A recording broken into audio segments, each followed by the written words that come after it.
Me lembro que desde criança que eu sempre fui assim, gostava de cortar determinadas amarras, sabe? Eu nunca gostei de ninguém me controlando. Já tem a ver com a minha forma de ser, Sim. sabe? E eu me lembro, quando eu era pequena, que de vez em quando eu fugia. Minha mãe ficava doida atrás de mim.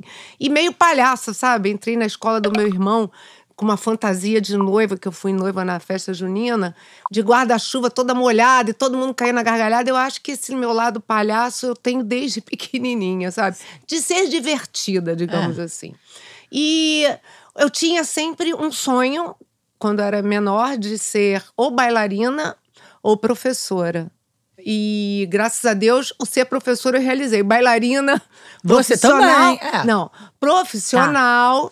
Eu não cheguei a ser, mas eu danço até hoje. Sim. Que é uma das coisas que mais prazer me dá nessa vida, é a dança.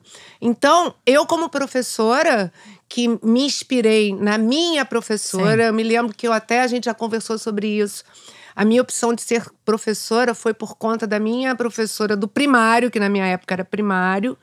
E que Primário é o Fundamental 1? É o Fundamental 1. Tá. E ela foi minha professora no terceiro e quarto ano. Quer dizer, na verdade, seriam o quinto e o sexto ano de hoje, né? E eu tinha verdadeira admiração por ela, sabe? Pela forma como ela tratava a gente. E um dia, eu coloquei na minha cabeça que eu queria que os meus alunos tivessem aquela mesma admiração por mim.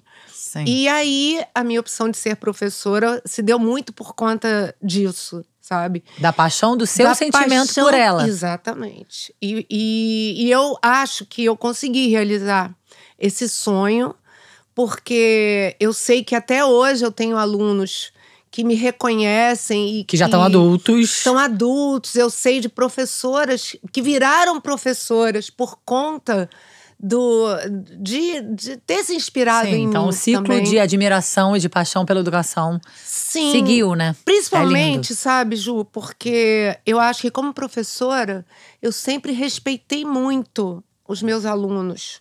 Eu trabalhei em escola particular também. Sim, mas conta um pouquinho, você se formou em letras. Sim, eu fiz português, literaturas. Mas antes de ser professora de letras, eu fiz a escola normal. Ah, sim, que já habilitava para ser... Já habilitava. Então, que é a formação de professores, né? E fiz no Júlia Kubitschek. E dali, eu já fui trabalhar numa escola particular, porque uma professora gostou de mim, na escola Elza Campos, na Tijuca. E lá fui eu trabalhar com ela. E depois eu terminei a faculdade e aí fiz concurso para o município e passei e fui para a escola pública.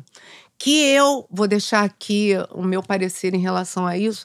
Acho que é a única salvação. Muito, não tenho a menor dúvida. Para este país. É a grande é a base da revolução. Só melhoraremos. Não tem jeito. Se tivermos investimento na educação pública. Total. Investir em bons professores. Porque se você parar para pensar hoje, Ju, quem opta por ser professor não era aquela classe média do meu tempo, sabe? Então, é uma profissão que não é bem paga, que não é reconhecida.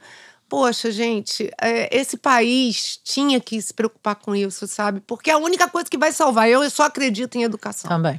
Educação e saúde são esses dois pontos, né, primordiais para que esse país vá para frente. E você ficou quantos anos na... Eu fiquei mais de 30 anos dando aula na prefeitura. Trabalhei aqui no Leblon, na Jorge Pfister. E depois fui para Lúcia Miguel Pereira, ali em São Conrado. Ali eu cheguei a ocupar o cargo de diretora adjunta. Mas naquela época eu comecei a fazer uma pós-graduação, que eu fiz várias, mas a primeira que eu fiz foi em pedagogia empresarial, por conta da direção.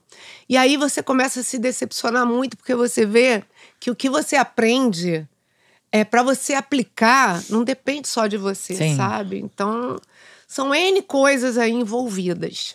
Pois bem, e aí depois eu vim para a República da Colômbia, na Barra da Tijuca, onde eu terminei o meu tempo, me aposentei ali. E a minha aposentadoria até se deu um pouco, não foi nem antecipada, porque na época eu fazia um mestrado, eu queria ficar trabalhando, porque existe o mestrado acadêmico e o mestrado profissional. O meu era um mestrado profissional.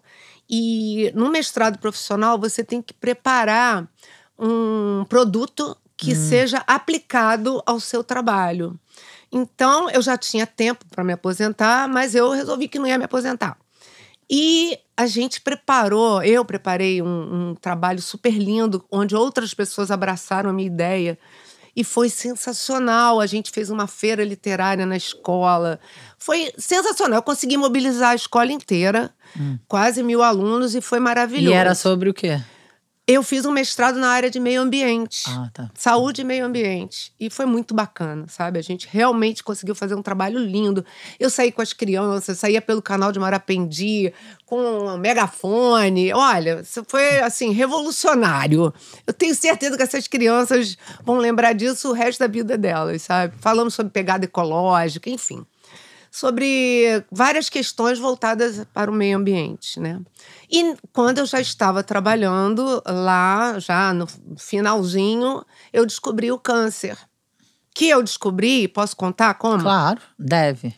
De uma forma, e você presta atenção, porque é muito importante o que eu vou falar. Um belo dia, voltei da praia, era 24 de dezembro, meu filho já tinha ido viajar para o Uruguai com o meu ex-marido. A gente ia passar o Réveillon lá.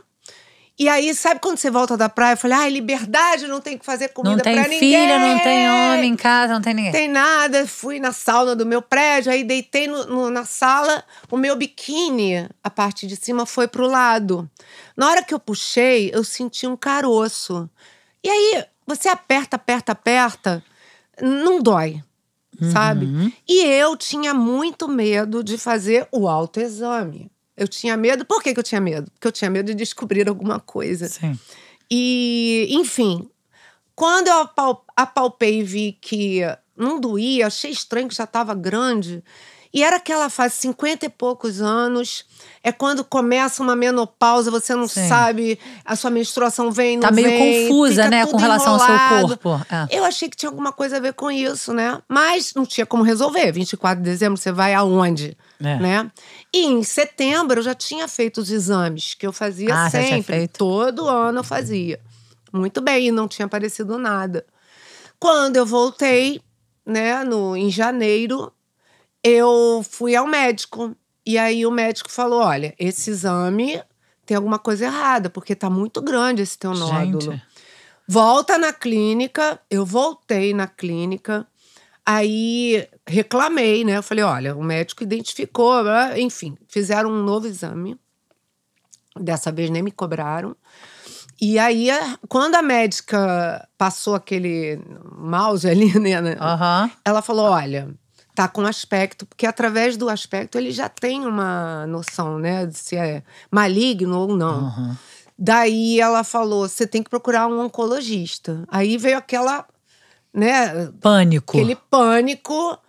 Falei, tudo bem. Aí fui, fiz uma biópsia e eu me lembro que aquele ano eu ia desfilar na escola de samba, mas eu desfilei. Falei, não, quer saber? Eu tô com câncer, mas eu vou desfilar, porque tem agora que eu tenho que aproveitar. Agora, mas você já tinha essa alegria, essa energia maravilhosa. Sempre tive. Não foi uma virada de chave? Não, eu confesso que depois do câncer, isso se intensificou bastante.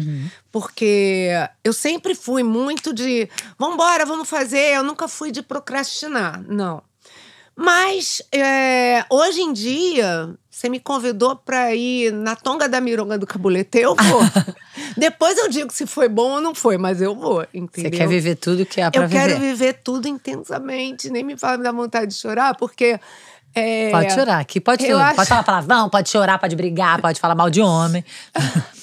Eu acho que a vida é tão importante, muito. Sabe? Eu sou apaixonada pela vida, eu te entendo.